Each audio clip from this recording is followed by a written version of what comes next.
Dr. Muhammad Al-Hilal. This is our third lecture of sociolinguistics. Today we are going to talk about the Sapir-Whorf hypothesis. Then we are going to talk about the linguistic relativity and linguistic determinism. Then we are going to move to the other chapter, chapter 3, where we talk about language and politics.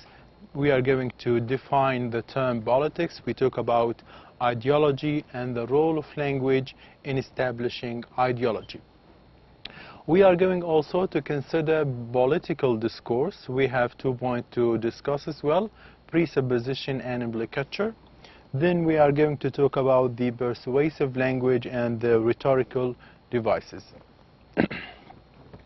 We are going to start with Sapir-Whorf hypothesis.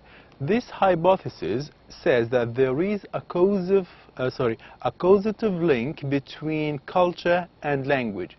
So language and culture are related to each other in a causative way.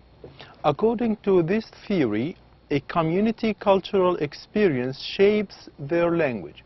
What does that mean? That our language is affected by our culture, and our culture relates to our language. We are going to have an example which is going to show us how our language is going to be affected by the culture that we have. I have an example of the word coffee. If you said the word coffee in front of an English speaker, this term will not be as ambiguous as it is to another speaker like a Japanese native speaker. Because according to the English culture, a coffee is usually hot, a cup of coffee, usually hot coffee.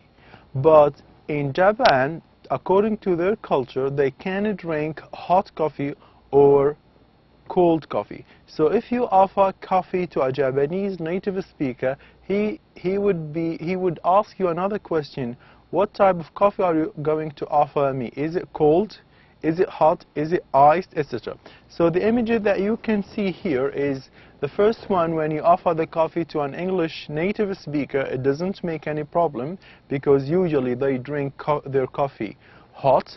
But in the case of a Japanese native speaker, this would be ambiguous because he would expect either cold or iced coffee or hot coffee. Now, according to this theory, we have what's known as linguistic relativity and linguistic determinism. Linguistic relativity means that different cultures involve distinct system of representation. That if we have one thing, it is represented differently according to the language of the speaker, according to the culture that he has. The example we have here is that if we have a sentence, each speaker of a different language would represent this sentence differently in accordance with the culture that he has. The sentence is, the student bought the book. Now, in English, the tense of the verb is distinct. We would know that the verb buy has a past form which is bought.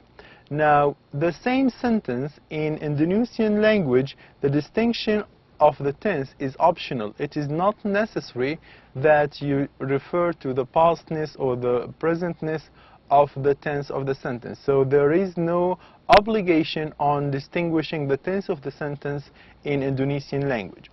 Now, if you consider the same sentence in Turkish, they specify whether the action was witnessed by somebody or not. So this is not actually found in the English culture, because when you tell anybody any action, he would not expect you to tell him whether this action was witnessed by another person or not. So in the Turkish culture, the speaker needs to decide whether this action has been witnessed by somebody or it is just somebody said this action. In Russian, the gender distinction is included. This is also found in Arabic, because if you say the word book in English, we do not know whether the book is feminine or masculine, but in Russian, in Arabic, we would say the book as a masculine noun. So according to the culture, language is represented, and vice versa. So this means that culture has an influence on language, and language is represented differently through cultures. So speakers of different languages refer to different aspects of the word. That is, their language affect the way they think. Now, with regard to linguistic relativity, let's have an Arabic example which would make it very easy for us to understand. I have the example, زارت نادية صديقتها. Now, in this example, the word friend, صديقتها, we are easily distinguishing that this noun is a feminine noun, but in English this is not the case, because I would say Nadia visited her friend, but we are not sure, we do not know whether this friend is a male or a female. So according to the Arabic culture, the noun has to be gendered. We need to know the gender or the sex of the person referred to. So speakers of different language, as we said before, refer to different aspects of the word, and this means that their language affects the way they think. Now we move to the other part of the theory, which is linguistic determinism. And the idea behind this point is that our language determines the way we think. We think in accordance with the structure of the language that we have. So linguistic determinism, language affects the thought processes of its speaker. The language you speak determines the way that you will interpret the word around you. Our language determines how we see the word. We cannot see the word in any other way. Language and its structure limit and determine human knowledge or thought, and individual experience the word based on the grammatical structure of their language. And if you look at these two images now, language affects the way we think, because our thoughts are based on our language. So no matter what our language gives us, all our thinking is related to the structure of our native language. This is everything with regard to the hypothesis of Worf. We move to the third chapter, which is about language and politics and the relation between the two. First of all, we need to decide what does the word politics means. Then we move to further aspects of this chapter. The term politics is concerned with power, the power to make decisions, the power to control resources and to control other people's behavior and their values. So there is no keeping out of politics. It is almost everybody is involved in politics. Now we are going to see how we are involved as average people in politics in our everyday life. In everyday decisions and politics, there is a very close relation. For example, in a supermarket, if you go to a supermarket and you want to buy certain brand of coffee or of vegetable, you have to choose this brand rather than the other. Now, this choice would affect the company who is producing this brand. So even this contribution to this company is very small, but on the long run, when there is a large number of people choosing this brand rather than the other, they are actually affecting the existence of this company. So when you choose a specific brand, you make a small contribution to the continued existence of a particular company. The same thing applies when you buy recycled paper goods or you decide to buy non-recycled paper goods. Now, this choice has to do with politics because you are actually choosing one company rather than the other, and by this you are actually selecting this company to continue to exist and ignoring the other one. And choosing organically grown vegetable is also different from a choice of a genetically modified vegetable. So the choice is very important. You are actually being political in your choice, so this choice will determine the future of these product and tells us about which product, for example, is more prominent than the other. The other example I have is buying imported food rather than food produced in our own country. So even those decisions, though they are little decisions, we do them every day in our everyday life, they are very effective, they have a political flavor in them. I move to the other point, which is politics and ideology. How can we achieve political beliefs? If I'm a person, if I'm a politician, I have certain beliefs. How can I make other people adhere or obey my belief or obey my commands? We have actually 3 ways to make people adhere to what we instruct them to do. For example, we have physical coercion. Now, physical coercion is using force, using physical power to force somebody to do your commands or to do what you ask him to do. And this physical coercion is associated with dictatorial regimes, with government which apply force rather than law. The other way is exactly the opposite, when we have legal laws and we have regulation for almost everything in the government. So this type of laws are associated with democratic countries where you have a law regulating car parking, regulating places where anybody can buy or drink alcohol, etc. So we have laws that regulate people's life. So this is kind of democratic law that a politician can follow or can employ to make people adhere to his beliefs. The third one is called persuasion and consent, when you want people to agree on what you want them to do. The best type of persuasion is to convince people that what you want is the same thing that they want. So they voluntarily will do whatever you want them to do without forcing them, without using power, or without employing certain regulation or rules. So persuading people to act voluntarily in the way you want. What you want is what the people also want, and to achieve this we need what's called ideology. Now, what's ideology? What's the definition of ideology?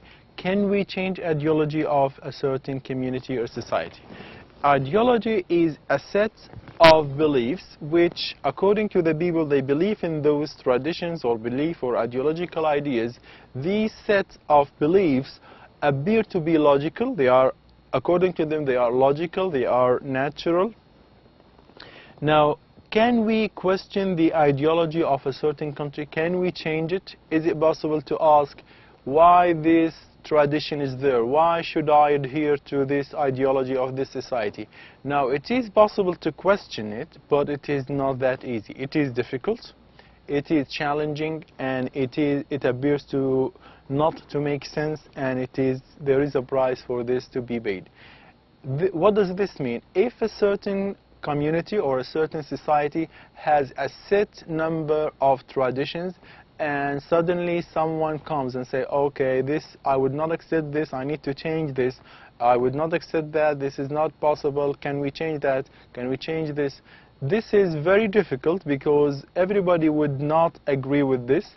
This person who wants to change would look as if he's not making sense at all, and he might pay a price that people would go against him, and it is actually a very challenging task to do.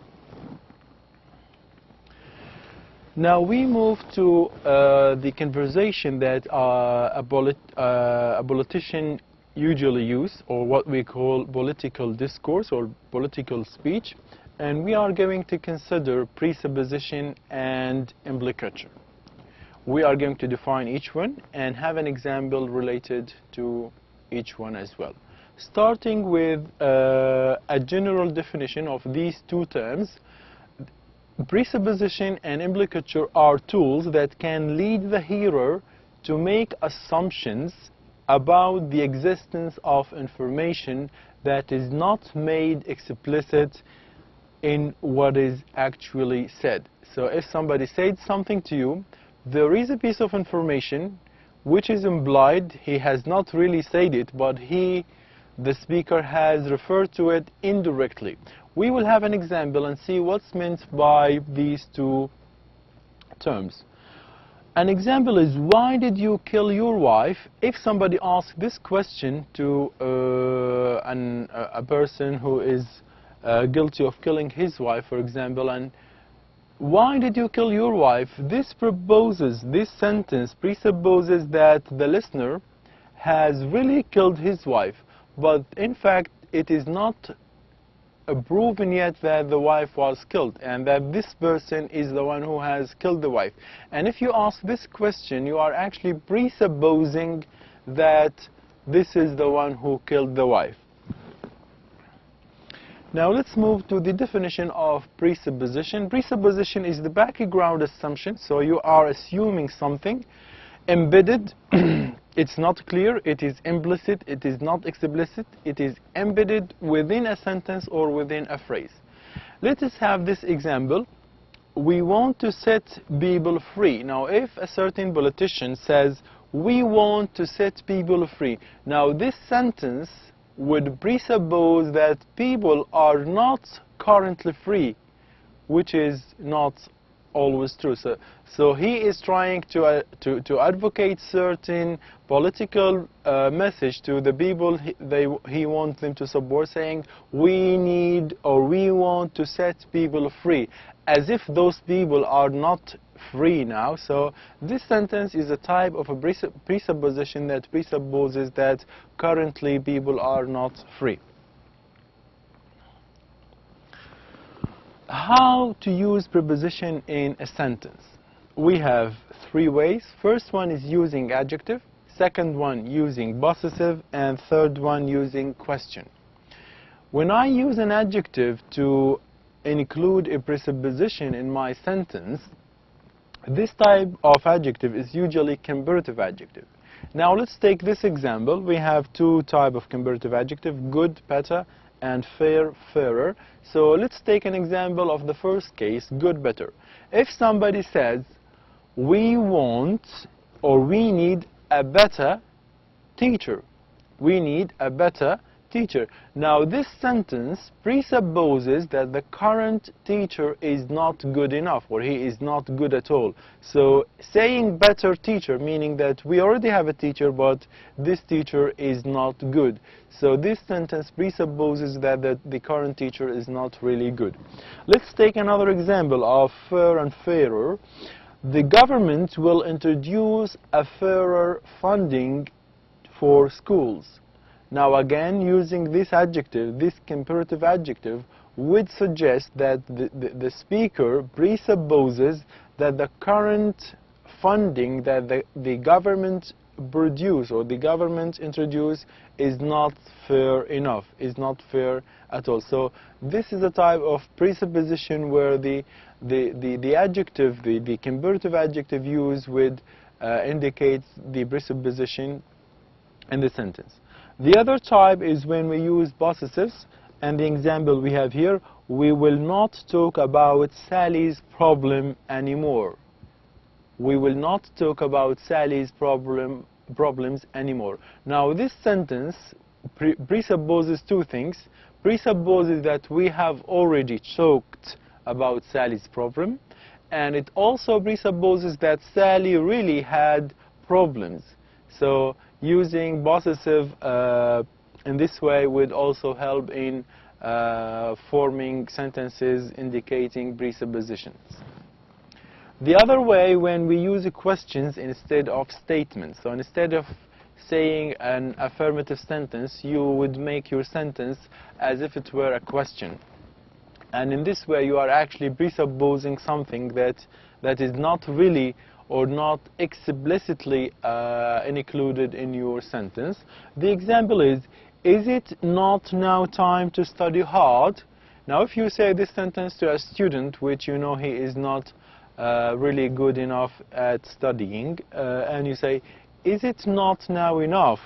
Is it not now time to study hard? Now, this sentence presupposes that the listener or the student did not study hard before, or actually he is more or less a lazy student. So you are saying this sentence to presuppose that this student has not studied hard and he is lazy, he needs to study harder than he already did.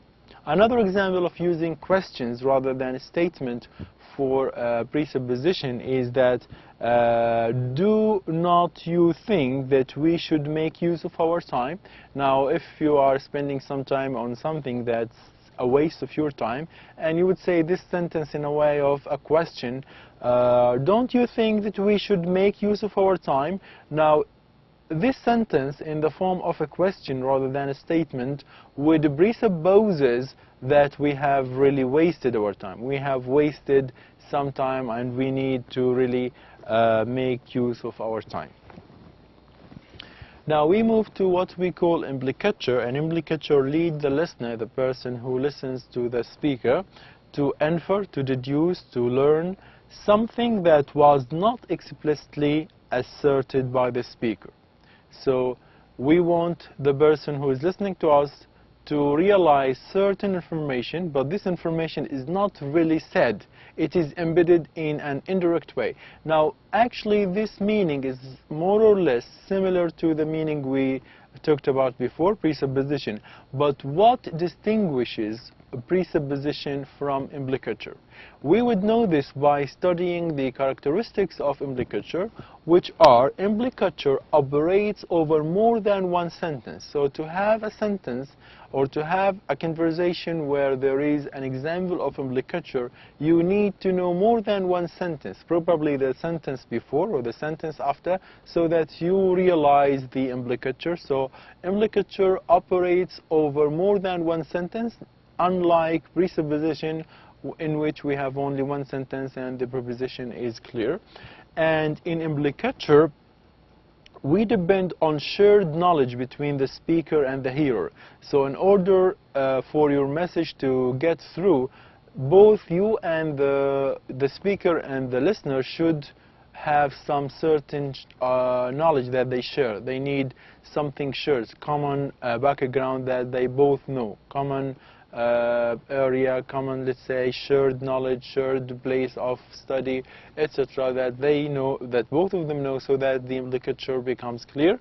And implicature also depends on the surrounding context of the conversation or the surrounding context of the discourse. So three things. First of all, more than one sentence. Second, both the speaker and the listener have some shared knowledge, and both and the implicature depends on the context of the conversation, so that you need to know some background information about the conversation going on. Let's have an example. I have two people, A and B. A says, will Sally be at the meeting this afternoon? Will Sally be at the meeting this afternoon? Now, B answers, her car broke down. Now, he didn't say whether yes, she is going to come to the meeting or no, she isn't coming, but he said her car broke down. Now, what's the implicature of this sentence is that Sally will not be able to come to the meeting simply because her car was broken or was broken down. So this means that we deduce the message from one single sentence or more than one single sentence, from more than one sentence, and because also this depends on the context, there is some shared knowledge between A and B, because A would know that Sally would use her car to come to the meeting. So both of them realize that there is shared knowledge between them, and they base their conversation on this knowledge. So to understand this implicature, we have more than one sentence, A and B, and we have shared knowledge between the speaker and the listener, and we have some context, which is a party or meeting to which Sally would come. This is the end of today's lecture. Hopefully next lecture we are going to start with chapter 4, and before that we have to continue this chapter by talking about certain aspects of rhetoric which a politician usually use, and we call this rhetorical devices. We will talk about similes, metaphor, and personification. Thank you very much for today, and see you next lecture. Thank you.